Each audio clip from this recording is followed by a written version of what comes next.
Hi mga ka-taste buds, ngayong araw na to ay magluluto tayo ng sinampalukang manok. At syempre yung sinampalukang Tagalog ay lalagyan natin ng pampaasim na batuan. At syempre ito po yung batuan na sinasabi ko. Tignan niyo po yan. Marami-rami na rin yan. At syempre meron tayo ditong daon ng sampalok na nilamas-lamas sa asin. At syempre marami tayo ditong manok. At syempre 4 na siling green. Meron tayo ditong okra. Ito yung okra. At maraming talong. At meron din tayo ditong maraming luya tsaka sibuyas. At yung dahong kangkong. Yung gagamitin natin pangpalasa is yung patis. At syempre paminta. At itong kulay na sarap tsaka asin. Kaya magsimula na tayo magluto. Eto, maglalagay na tayo ng mantika. Yan, damihan na natin. Eto, unahin natin yung luya.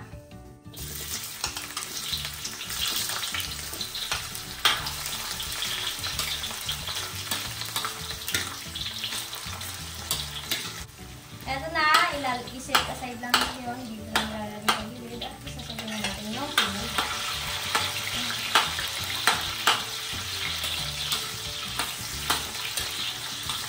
Ilalagay na natin yung manok. Yan, ang daming manok na.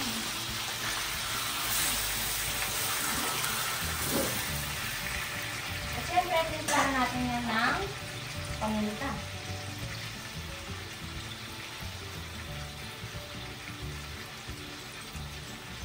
Ganyan na.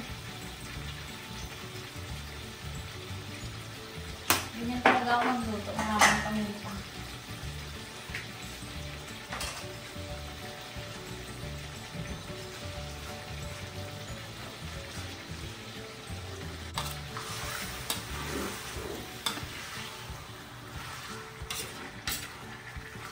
Siyempre, lalagyan pala natin yan ng patis.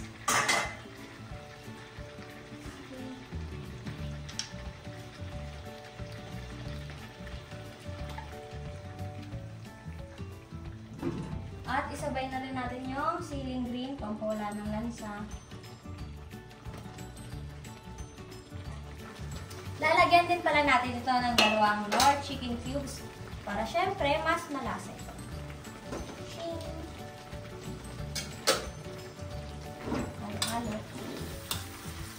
Mamaya na tayo magdadagdag ng tubig.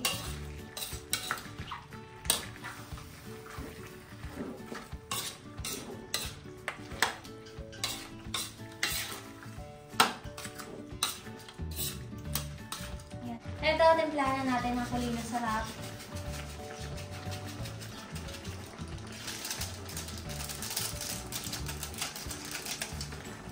Hindi pa pala ako dito naglalagay ng tubig. Papalambutin muna natin medyo yung manok bago tayo maglagay ng tubig. Eto, maglalagay na tayo ng tubig.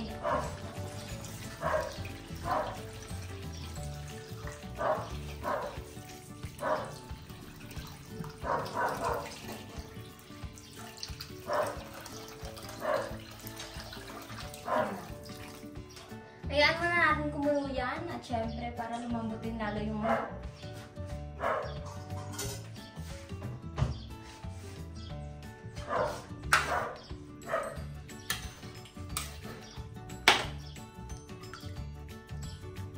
Eto, ilalagay na natin yung ginayat-gayat kanina na dahon ng sampalok tsaka nilamas-lamas sa asin.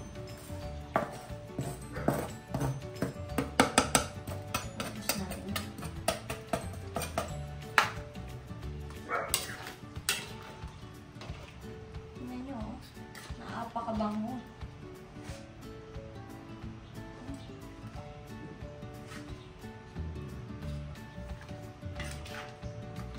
Ito, ilalagay na rin natin itong ating talong. Siyempre, itong ating okra. Sabay-sabay na mamaya yan.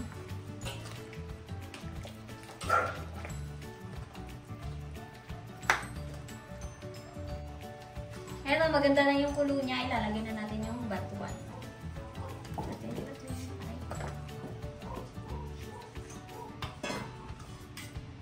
Kaya hayaan muna natin lumambot yung batuan, tsaka natin pipisain. Eto, pipisain na natin. Tignan nyo kung gano'n lambot yun. Lambot na ng batuan.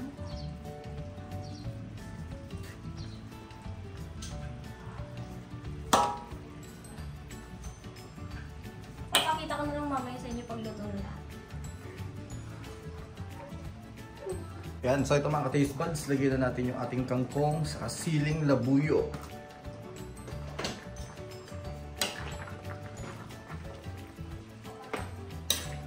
So yan, halu-haluin muna natin to at pakuluan ulit natin. Then titikman natin, kaya natin kung maglalagay pa tayo ng pampaasim. Kasi konti lang yung batuan na nilagay namin dito.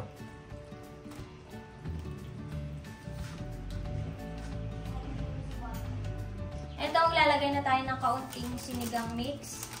Kasi nga, parang hindi pa naasiman. Kaunti lang.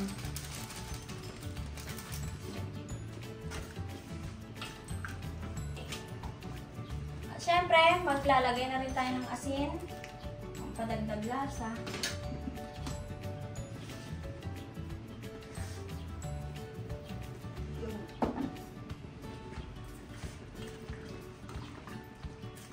Okay, luto na to.